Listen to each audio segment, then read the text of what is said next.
How's it going, boys, girls, and squirrels, and welcome to another episode of Heaven Official's Blessing. Where last we left, Sunlong showed up to the capital and took Shunla.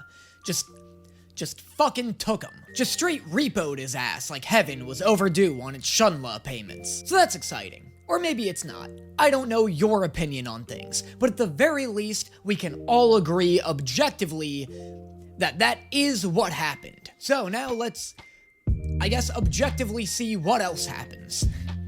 This was a bad intro. But first, we gotta talk about today's sponsor, Aura.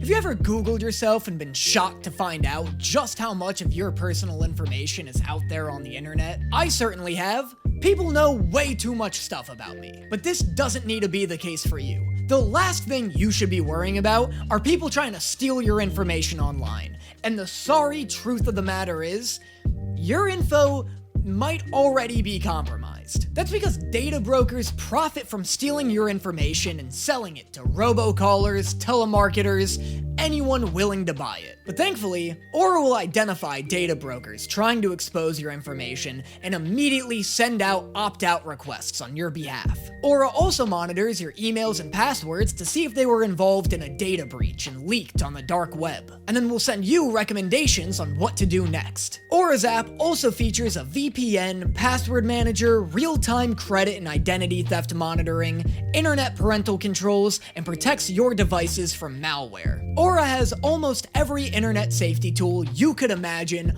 all wrapped up into a single app. People are freaks. Don't play fast and loose with your internet security. Go to aura.com/DannyMata to get a 14-day free trial of their service today. Thank you so much to Aura for sponsoring this video, and now, on with the show. Leave it. It's fine.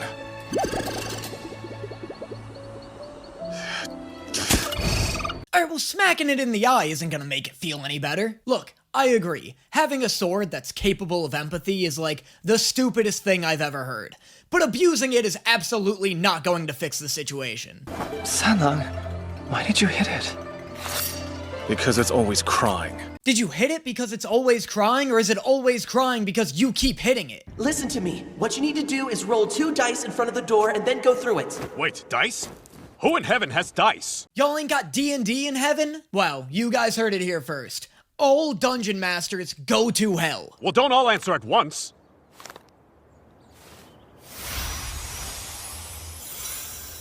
I genuinely thought he was about to roll 2 stones and be like, hey, you know, these are dice adjacent. Never mind. Bitch, did you just roll a 4? You just conjured those dice from rocks. You couldn't conjure a pair that can cheat?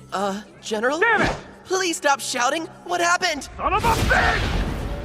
That was such a genuine son of a bitch. Also super a phrase I didn't expect to hear from a general of heaven. Sanlang, please, where would that lead?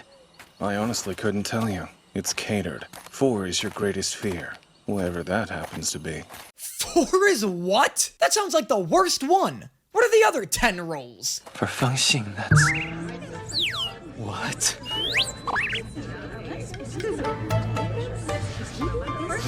Women? Is it women? Is this show so gay that it's literally afraid of women? Is everything all right?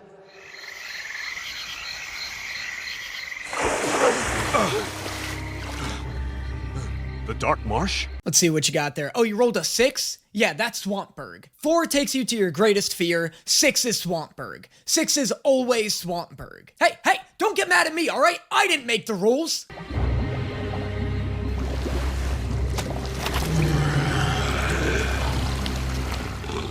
Oh, crap. That was the most Scooby-Doo-ass thing I've ever seen. You play the song Terror Time over that shot, and you could thoroughly convince me it's from a Scooby-Doo movie. Why are they like alligators with pecs? Is this not significantly less intimidating than regular alligators? I don't know, something about seeing this group of alligators like schlump towards them like a group of senior citizens just really takes the fear out of the situation for me. It's not that. The number doesn't matter. You need only to roll. I'll be there. That was pretty slick. That was smooth as hell. Sunlong? More like someone help me catch my breath. Sanlang, You. Preceptor!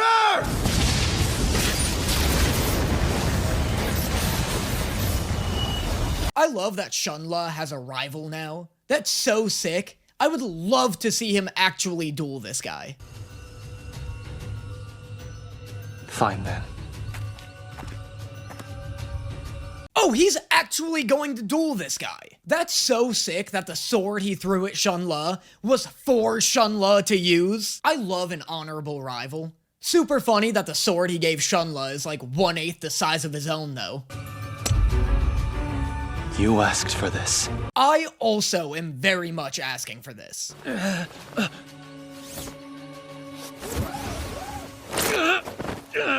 Preceptor! What are you doing? Damn. Embarrassing duel. Dude got rolled up like a pig in a blanket. That's never how you want your duel to go down. Are we done? This fight doesn't count! This was a duel between men and their swords! Not cowards! This was a duel between men and their swords, and you wrapped me up like a tampon. Have you no honor? Look on the bright side. Someone else might have killed you. Yeah, that's like sort of what he was hoping for, jackass. You owe me! So tell me why you did it! Why did they have to die? Why then? Why that day?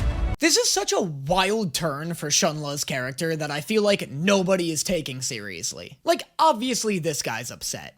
That's a given. But it's wild that the first season of this show was dedicated towards showing us how, like, quirky and pacifistic Shunla is, and then this season's just like, oh, by the way, did you know he used to be the Joker?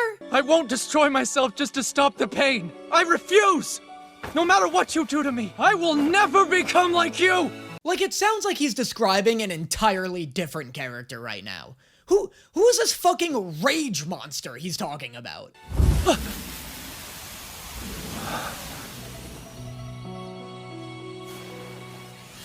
Qinqiu. Wow, what an executive decision made by Sanlong. Fucking ask a guy before you turn his friend into a little doll, right? Before you fucking mighty beans a dude. This also just goes along with what I was saying before about every god just having every power. Like, gods really just be doing shit in this show, huh?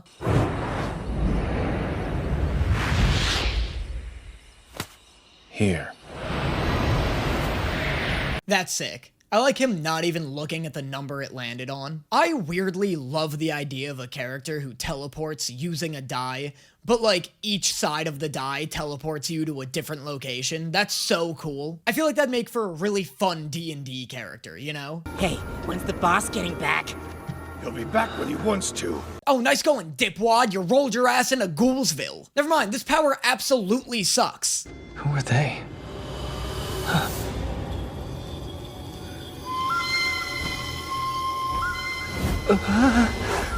Well, when in Ghoulsville... Ghoul? Okay. Question for the audience. Are they sexier as ghouls? And why is the answer yes? Stuff like this is so funny to me, because I do find them sexier as ghouls, but scientifically, that makes no fucking sense. Like, them having blue skin and horns is hot to me, but I've never been, like, hooking up with a girl before and been like, man, you know, this girl would be a dime if only she were blue. Baby, I would wife you the fuck up if you had horns right now. Like, I wonder if humans are just programmed to be attracted to variety, you know? Like, I will never be able to bang a blue person with horns, and therefore, out of curiosity, it becomes appealing to me. It's Chirong's style. The man has the worst taste. I mean, he titles himself Night Touring Green Lantern like he's some poet. This dude's calling himself the Green Lantern? You sure about that? Somebody want to tell him that's sort of already a thing? When really he just likes sticking candles on his lackeys' heads. Is this like a fetish thing? What do you mean he likes sticking candles on his lackeys' heads? What, was it like a prank? Does he think this looks cool? Your boys look like a bunch of birthday unicorns. I'm gonna be honest, there's no clever way to transition from the phrase birthday unicorn to my Patreon plug. So here we go. I'm just gonna brute force it. If you are enjoying this content here and you want to get tons and tons of exclusive bonus content not found anywhere else, like my reactions to Food Wars, like my reactions to Blue Lock, like my reactions to Hell's Paradise, make sure you consider subscribing to my Patreon, where you get access to dozens of hours of exclusive content, access to my own private Discord server, and access to all the live streams I've done in the past and will do in the future. You also just help support me and my pages a ton and ensure that I'm able to keep putting out as much content as I do. But I get it. Maybe Patreon's not your thing, but you still want more Danny content. I have a podcast. It's called Otaku's Anonymous, where me and fellow anime YouTuber NCHammer23 talk about all the latest anime, movies, video games, etc. The link to that and my Patreon will be in the description below. Make sure you check those out. And now, on to the next one. By the way, real quick, can I just say, whoever's in charge of deciding the length of these episodes is a fucking psychopath. Sometimes episodes are 22 minutes long, which is like the standard length of your average television show. But then sometimes they're 26 minutes long. Sometimes they're 35. This one is 17 minutes long. What is happening? Hi, Ava. Hi. Hi. All right, let's react. Let's react, Ava. Do you like this show? Tell everybody. Tell everybody how much you like this show, Ava. I'd assumed you'd charge in. Oh. Would you like me to do that? Do we ever learn how Sanlong lost his eye? Also, you'd think there'd be something he could do about it, right? Seems weird that this all-powerful god would choose to suffer the discomfort of wearing an eye patch all day, every day. But at the same time, I wouldn't be shocked to learn that he's doing it entirely for the aesthetic. I'll give Chirong one thing. He's annoyingly vigilant. I'll give Chirong one thing. He's annoying. I hate that guy. The king will surely be satisfied with this new batch. With this many people, he's gotta share some of them, right? Are none of these ghouls concerned by the fact that these two look like handsome young Chinese men, and everybody else here looks like a denizen of Halloween Town? Don't make me say it twice. Their food? Is he truly that foul? The other Ghost Kings don't eat people. They most certainly do, you simple bitch. I haven't met a single ghost in this show that wasn't absolutely stoked to eat a dude. And I don't even mean sexually this time. Your boyfriend just hosted a gambling tournament in which the prize was a man who people got to eat.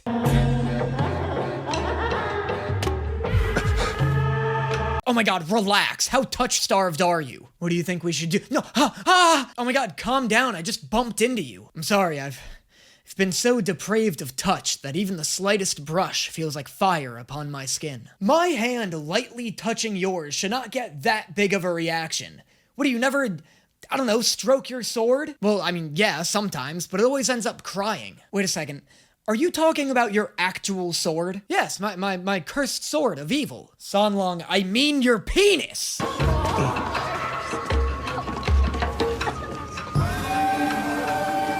Don't look. Look, this is very sweet, but you could definitely just whisper this shit to him. You guys are so far in the back of the line, the ghouls haven't even noticed you're not a part of the line anymore. I know you can just say this stuff to him. You're just feeling hand horny right now and trying to get some extra finger foreplay in.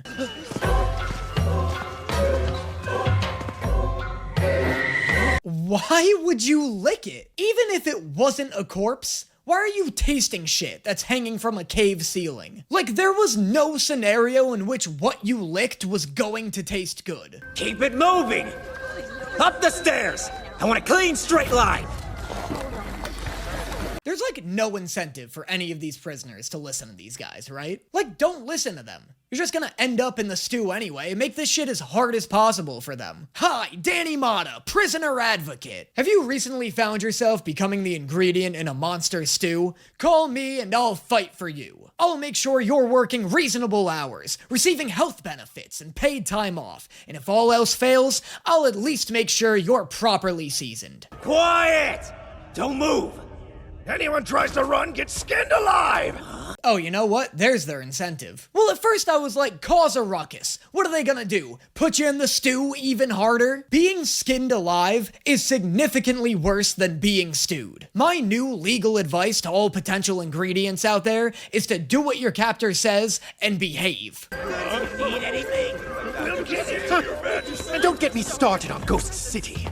I was doing those piss stains a favor. Is this guy about to start doing stand-up? I'd love to see him start testing out material on his Ghoul Boys right now. And don't even get me started on Ghost City. Great name for a city, guys. Now I know where to go if I want to be bored to death.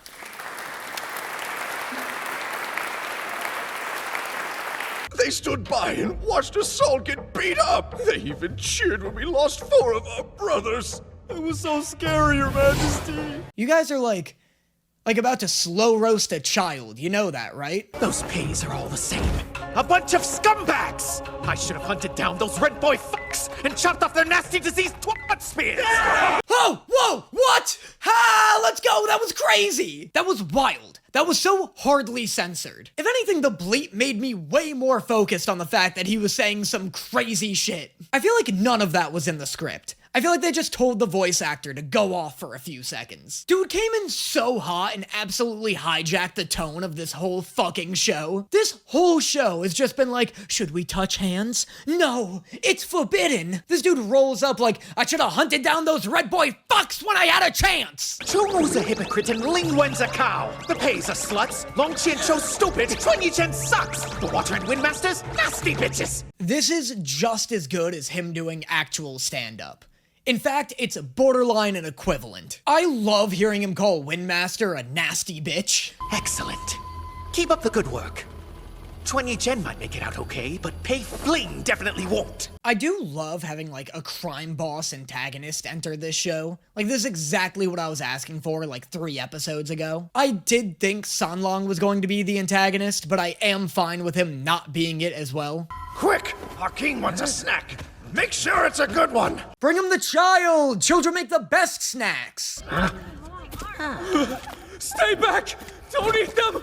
Not my child! Dude, I don't know what you want from him. Children taste the best. You objectively are not going to taste better than your kid. You're just not making an argument here. Oh.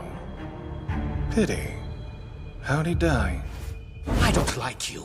Well, go kill him! Wow, what a mentally stimulating conversation we're having here. Prince Aolu died centuries ago. Really? How'd he die? Shut up! Kill him!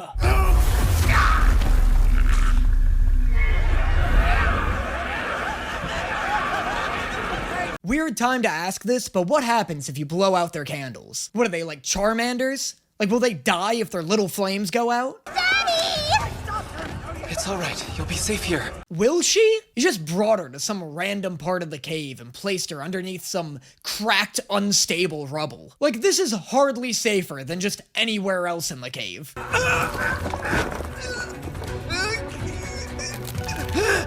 Oh, he's gonna pop this dude's head! Get that little girl out! Let her see Sanlong explode a dude! Some things are just inevitable. For example, the sun setting in the west, an elephant crushing countless ants underfoot. This is such a great line. I can't play it all because it goes on for a fucking millennia, but the end of this line is, and then there's me, smiling as I end your damn life. And boy, oh boy, is that sick. Probably could have played the whole line if he didn't have to get into the nitty-gritty about ant casualties, but whatever.